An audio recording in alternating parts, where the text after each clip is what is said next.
Hello, my name is Penny Aymie. I'm a volunteer with the New Bedford Whaling Museum, and I'm welcoming you to one of our docent moments. These are the times when we, the volunteers, get to talk to you and share with you some of our favorite pieces in the museum. Whaling was a very masculine industry, very, very male-dominated. As you can tell, when you visit the museum, you're going to see all this artwork, you're going to see all of the tools that were used and the dangers involved with it. And so we tend to think of this, whole whaling industry as very, very macho.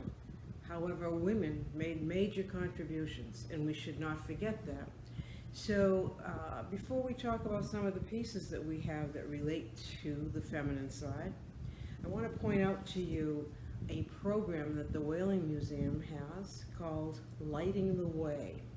Lighting the Way is a whole exhibit around a number of women, diverse cultural, ethnic backgrounds, who made major contributions, not just to our community here, to the country, to the world. These are women that I think you're going to be amazed to meet. If you get to the museum, you can pick up a brochure. And if you don't, you can go online to www.historicwomensouthcoast.org. Not only will you get a list with some photos of all of these women, you'll get a walking tour map of New Bedford in which you can visit over 24 of the historic homes or locations associated with these women. It is a great, great tour to take. Again, it is historicwomensouthcoast.org. Don't miss this, it's fabulous. So, let's move on and talk about a couple of the pieces in our museum that we have that do show the female side, all right? So there are two pieces that I want to talk to you about today. The first is a hooded cape worn by women in the Azores. It's called, I'm going to try to pronounce this, Capote et Capelo. It's a big hooded cape, dyed blue, made out of wool. We're going to show you a picture of it here.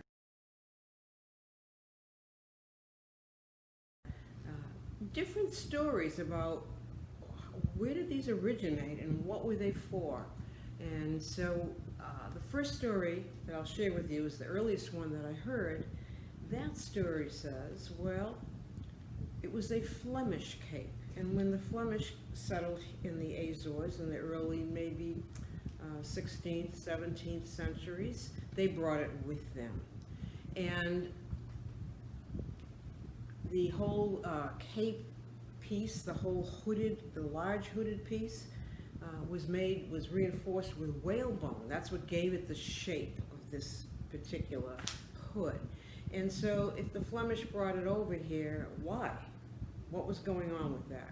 Other stories come up and say, well, it was really designed because in the Azores, it was so windy that you couldn't have a conversation with someone else if you met them in the street.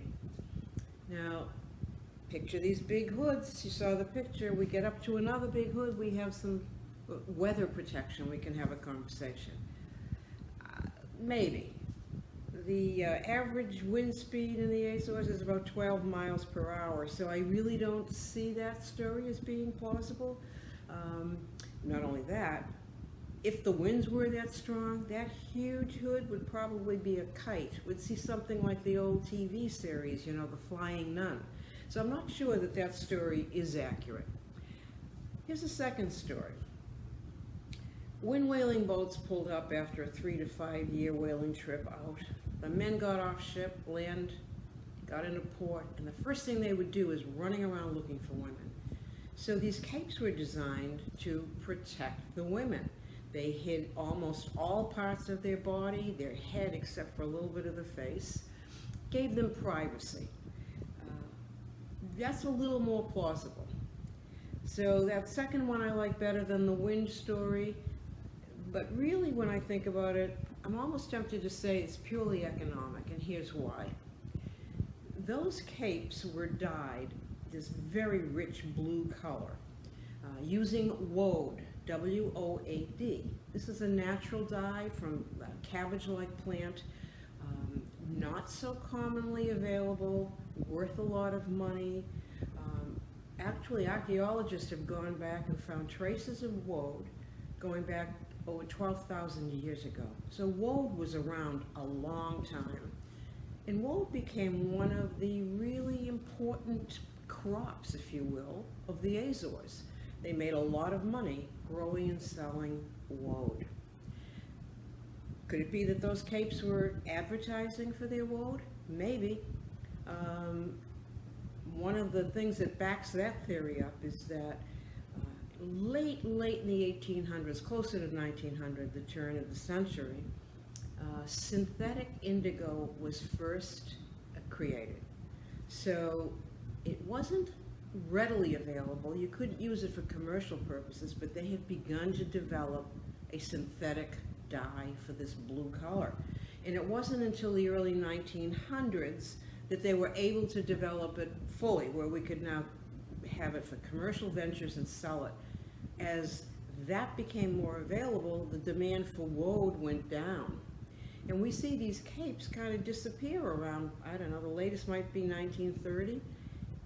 It's just one suggestion, just a thought that I have, that perhaps as synthetic indigo dye became more available, the woad was less desirable, and then the capes didn't need to advertise it anymore. Again, these are all things you think about when you come in to see these pieces. I often stress that a membership is so important. When you visit the museum, you'll see a piece like this, and you'll enjoy it, but that's all. As a member, you begin to become friends with these pieces. You go visit them, you almost talk to them. Be careful about talking out loud, but you begin to want to learn more, and that's where you begin to really drill down and find out other things. So that's the Capote. One of the connections to whaling, of course, was the whale bone that kept the shape of that crown. I have a second piece that I'd like to share with you. We're going to put the Capote aside for a minute. So this second piece is a just beautiful gown that was made for Mrs. Gideon Nye for her golden anniversary. So in 1861, 50th wedding anniversary, she has this magnificent gown created and wears it. 29 years later, her granddaughter refurbishes this dress and wears it as her wedding dress. Wow. First thing I think of is, I can't even imagine one of my granddaughters wanting to wear my wedding dress, right? It's just not going to happen in this day and age. What was it about that day and age that, number one, the granddaughter would want to wear it, and number two, that it would still be around after almost 30 years? I couldn't tell you where my wedding dress went to, and I'm sure a lot of my friends feel the same way, but this dress was there. So if we backtrack, again, this is a piece that I became friends with, and I wanted to visit. I wanted to learn more what was happening with this beautiful dress. When I ask people, what's the first thing you notice about this dress, beside the fact that it's beautiful, most people say, oh my God, look at that tiny waist. Yeah. The dress still today has baleen stays in it. Now baleen, again, is the product, the second product from the whales. We know we get oil from the blubber. Baleen is from the whales that do not have teeth. And I always refer to it as an early plastic. Obviously, plastic had not been created at that time or invented. Baleen was used for corsets for ladies, for parasols, for buggy whips. A number of different products could be made out of baleen. This dress still has its baleen stays, which would certainly help this tiny, tiny waist. It also is quite probable that people were just smaller then. So we see this beautiful dress. We know it was created for a 50th anniversary, and how lovely was that. And we know that 29 years later, Annie Swift, her granddaughter, wore it to her wedding. She refurbished it, whatever, and she wore it as her wedding dress. And people often will say, well, it's not white. Well, again, it was not until Queen Victoria set the stage for white wedding dresses that they became popular. And even though this time frame was after that, not everyone yet had bought into the white wedding gown. But what I learned was Annie Swift, when she got married in 1890, wearing this refurbished, beautiful dress, was 42 years old. That's a little old for getting married for the first time. She married the widower of her cousin. So when his first wife died, he and then Annie decided they would get married. And at age 42, perhaps she just didn't want to go through the white wedding dress. Perhaps she knew that this dress was, in a trunk somewhere, and decided to pay testimony to her grandmother by refurbishing it. But it's a beautiful story.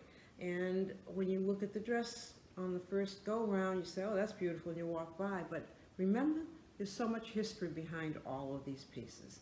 So we look at the capote using whalebone for the shape of the hood.